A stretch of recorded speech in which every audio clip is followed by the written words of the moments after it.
County in northeastern Massachusetts, East Central Middlesex County in northeastern Massachusetts, until 9:15 p.m. Eastern Daylight Time. At 7:19 p.m. Eastern Daylight Time, Doppler radar indicated thunderstorms producing heavy rain across the warned area. Between 1 and 2 inches of rain have fallen. Additional rainfall amounts of 1 to 2 inches are possible in the warned area. Flash flooding is ongoing or expected to begin shortly.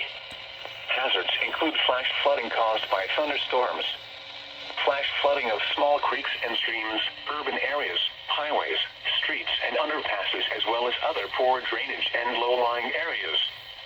Some locations that will experience flash flooding include Lynn, Malden, Medford, Arlington, Woburn, Lexington, Melrose, Sluggus, Wakefield, Reading, Burlington, Wilmington, Stoneham, Winchester, and Linfield.